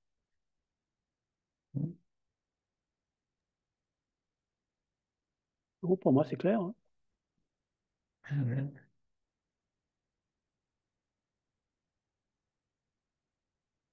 Ok, bah, si tout est clair, ce qu'on peut peut-être faire, c'est eh bien, c'est arrêter tout simplement. Hein. La vidéo, je vais la mettre sur YouTube aussi, je vous enverrai le lien. Et puis dans le lien, dans la description de la vidéo plutôt, je mettrai les sept statuts du mouvement Hare Krishna, je mettrai en français. Et puis je mettrai les références à cette lettre de 1949 que Srila Prabhupada a écrit au Dr Pell et également en 1956, dissertation qu'il a fait sur Gita Nagari. Que c'est ça qui va nous donner une compréhension plus large, tout ça. OK. OK, Thank you alors very much. bien, ça marche. Je vais arrêter là. Toute gloire à Srila Prabhupada, toute gloire aux 16 statuts de Jai. l'ISKCON, toute Jai gloire aux Jai. Hare dévots qui Krishna. sont présents ici. Hare Jai. Krishna. Hare Hare Krishna. Krishna, Hare Hare Merci Krishna, beaucoup Krishna. d'avoir fait pour vous. Hare Krishna.